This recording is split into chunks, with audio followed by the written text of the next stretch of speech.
One Obsession. Chapter 3, Mary Tudor.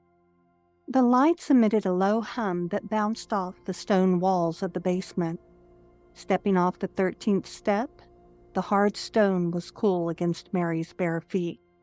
She made her way across the floor. In her studio, her escape from the world, she was finally able to breathe again. Reaching out, she touched a brick pillar 6 feet from the stairwell and then took a sharp right. Straining, she listened for the solid tap of Maxwell's shoes. A mental image of the studio helped her navigate around a couple of sculpting tables with works in progress. Lightly, she skimmed the tips of her fingers against the frame of each table. Drawing in a deep breath, the smell of clay, earth, and rock filled her nose. The aroma was comforting, but the faint odor of something else, something foreign and pungent, made her rub her nose. The familiar squeaky sound of a metal screw rotating against a butterfly nut whined in complaint. Mary pivoted on the balls of her feet. "Please, don't touch the tables or sculptures, Detective." "Did you do these? All of them?"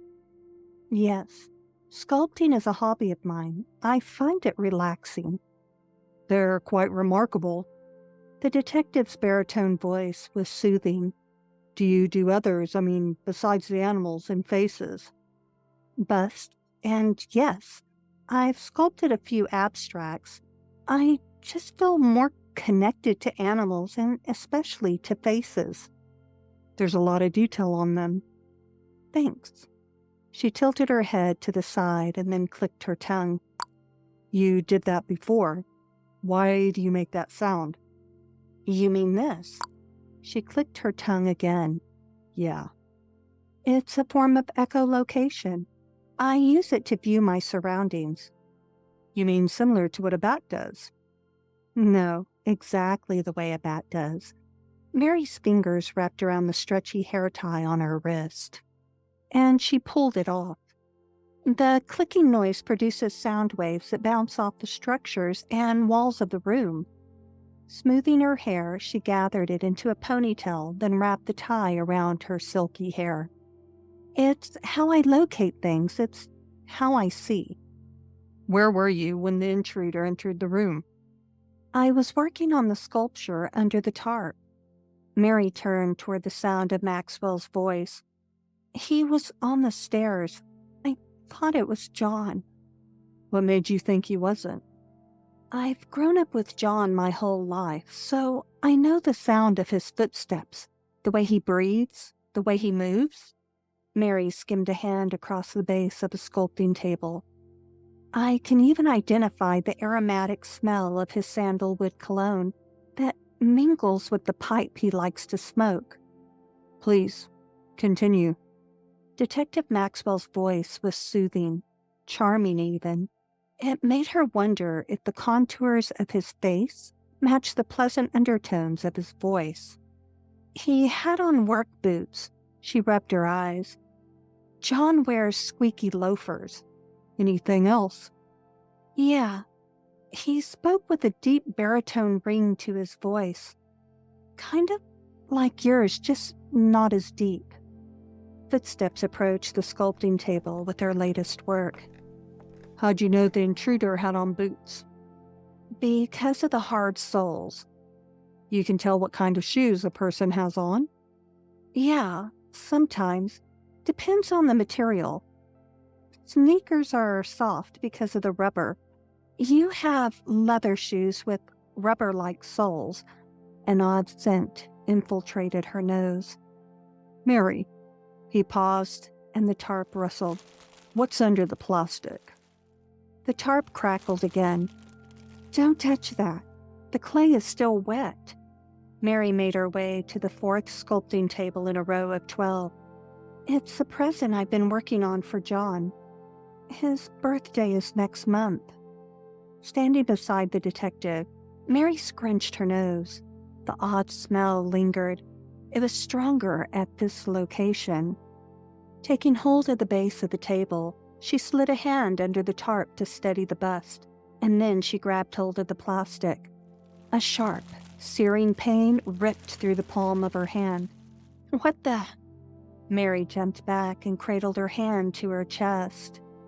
Gently, she brushed the tips of her left fingers over the throbbing skin. Another wave of pain shot up her arm, and she gasped. A metallic smell wafted up to her nose, and a wet, sticky fluid coated her fingers. Jesus Christ.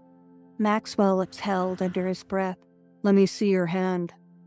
He took hold of her right wrist, pressing something against the tender flesh of her palm. Every nerve ending screamed in her hand, and her body tensed. What are you doing? Mary yanked her hand back, but he didn't relinquish his hold. That hurts. I'm sorry. I'm not trying to hurt you.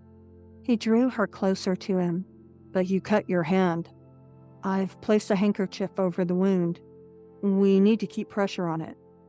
A swoosh of air flowed over her arms, no doubt from the tarp covering the bust that the detective uncovered. The same one she had been working on for John. Be careful. The clay is still wet. Maxwell drew a deep breath and slowly released the air in controlled bursts. Racking her brain, Mary couldn't figure out how she had cut her hand. I'm not careless, in case you're wondering. I don't leave my sculpting tools out, ever. The detective shifted his weight, pressing his thigh against her leg. The heat of his body permeated the fabric. Coins jingled and clanged together. From the clamor they made, it sounded as if he had more quarters than anything else. Damn. I need to get this fixed.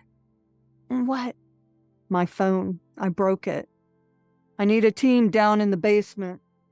He shouted. Now. What's going on? Detective Zorik's voice sounded distant. Send Wolbach and Marty down here. We're gonna need them for this. What did I cut my hand on? A strand of hair slid over her face, and Mary tucked it behind her ear. God, I don't want everyone down here again. Why does a team need to come back? They've already been through my studio. I don't want my sculptures disturbed, she rambled on. And for God's sake, what's that putrid smell? It reeks of death and burnt hair. Where was the suspect when you realized someone else was in the basement with you earlier this evening? His voice, etched with tension, contained an air of warmth and compassion. He was on the stairs at first, and then he approached the workbench. Lifting an arm, Mary pointed to her work area. I thought he was John at first, but he didn't have a limp. You keep saying he. Why? His breath, warm against the side of her face, made her think of the wings of a fluttering butterfly. What made you think the intruder was a man instead of a woman? I might be vision impaired, Detective, but I can tell the difference between males and females, if I study them long enough. Mary paused, and then she regrouped. It was a man. His stride was long when he walked, longer than that of a woman's.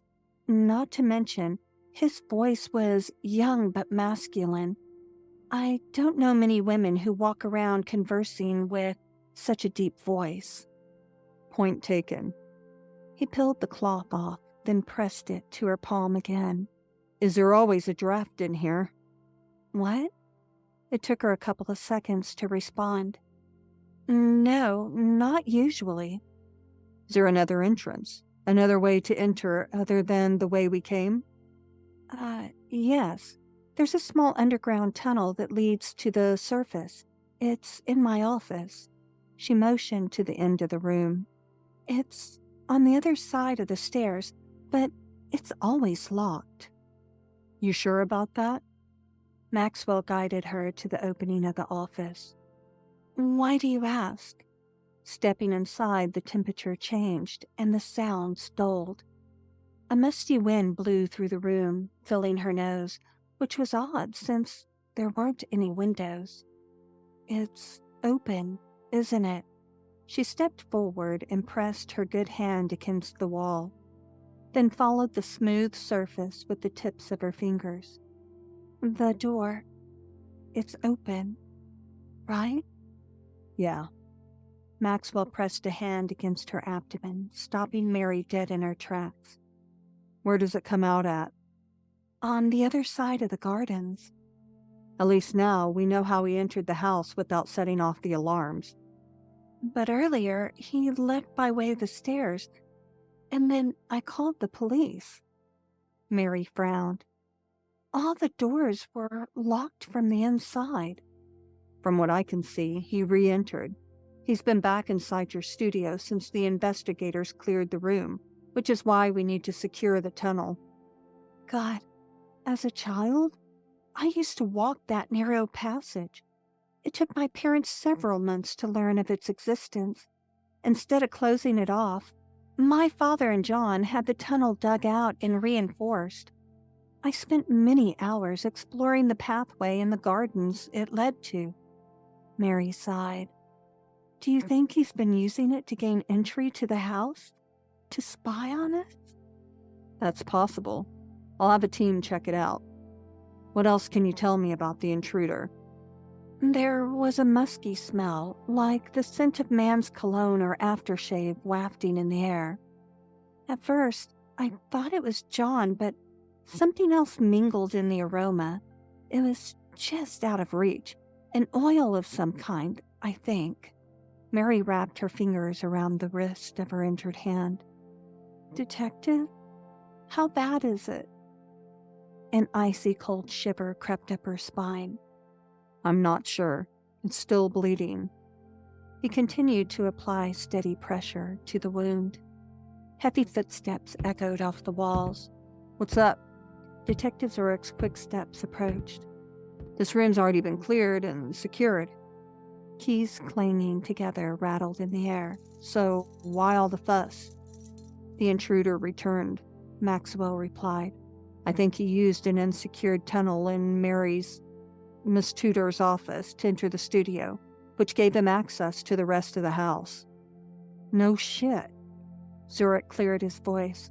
Sorry about the language, he whispered, guilt tinting his voice. Sauntering past Mary, his keys clanged. Her hand looks bad. We should get the doc to take a look at it. I'm on it. Maxwell cradled her fingers to his. People clomped down the stairs. The room filled with clatter, creating an echo effect that made it difficult to find her bearings. Detective Maxwell offered an arm and she took it, following him out of the office and away from the sculpting tables. Always independent, seeking to find her own way, accepting aid from someone felt odd, foreign even. Bits and pieces of hushed conversation swirled around. One of the detectives, she wasn't sure which, hummed. A nursery rhyme melody hung in the air, which she found odd. 3 blind mice. It reminded her of the intruder, and his voice churned in her mind, inciting goosebumps to erupt over her chilled flesh. What's happening? Her hands were so cold they hurt. Please, tell me, what have you found? What's wrong? Mr. Foster's bust has been tampered with, the detective replied next to her ear. Did you have a crown on the sculpture? A crown? Mary shook her head. No, I didn't. Why? A golden crown sits on top of the sculpted head. It's adorned with dead, skewered rodents. Skewered? Her voice cracked. You mean as in impaled? Yes. There are scalpels embedded in the clay with the blades pointed upward, holding their bodies. That's what cut you. 3 blind mice crooned in her ears once more. Why are the other investigators reciting nursery rhymes? Fear rose in the pit of her belly. Struggling, she fought to stop the quiver etching her voice. Did he leave something? A note with a song? Mary's body shook with a tremor that started in her shoulders and then ended at the tips of her toes. Because when he was here, He's saying one. Something different. What was it? The detective drew her close to his frame. Do you recall? Another nursery rhyme. The weasel song. All around the mulberry bush, but with made-up lyrics. Something he improvised, I think. He said the game had begun. Something about John held in a bunker. Anything else? Something about spilling blood to make the realm whole again. Mary swallowed hard, her mouth dry and sticky. Tell me what you found, please. The intruder left an index card wedged between the mice. Maxwell paused. It had a clipping from a nursery rhyme book of the 3 blind mice taped to it. Hey, Maxwell. Detective Zorik's voice was high-pitched, higher than most males spoke. I think we're dealing with the same perp who left the package at the courthouse. What? Maxwell shifted his body position next to her. Can't hear you. She couldn't tell if he was standing next to or in front of her. Mary wasn't sure how close she was to the wall or the stairs. Spatially, she had no idea where she was in the studio, leaving her with a lightheaded, disassociated sensation. The M.O., it matches, Detective Zorik said.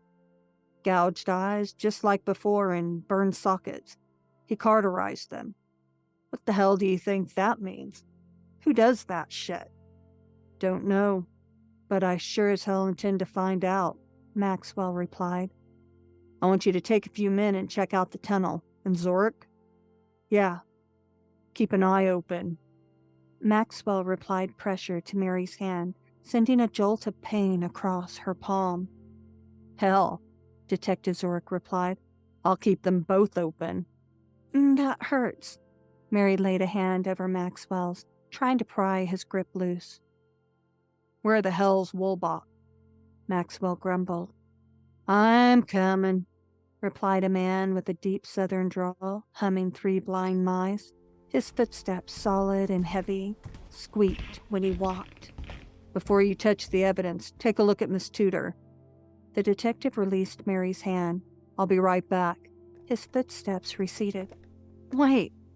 She reached out, but only emptiness filled the space in front of her. Don't leave me. That concludes today's thrilling chapter of One Obsession. This has been a Marigold production of the Tudor Dockets Book 1. Stay tuned for more chapters of this psychological thriller to unfold. Don't forget to subscribe to the Marigold YouTube channel and click the notification bell so you never miss new content as it's released. Feel free to like this video if you enjoyed it and leave me a comment with your thoughts, theories, or reactions. I'd also love for you to join our AI Writer Connection Discord community using the link in the video description. It's a great place to connect with me, other viewers, aspiring writers, and AI enthusiasts. Thanks so much for listening to this latest chapter. I'll see you back here next time as we dive deeper into this deadly game of cat and mouse. For now, this is Marigold, signing off.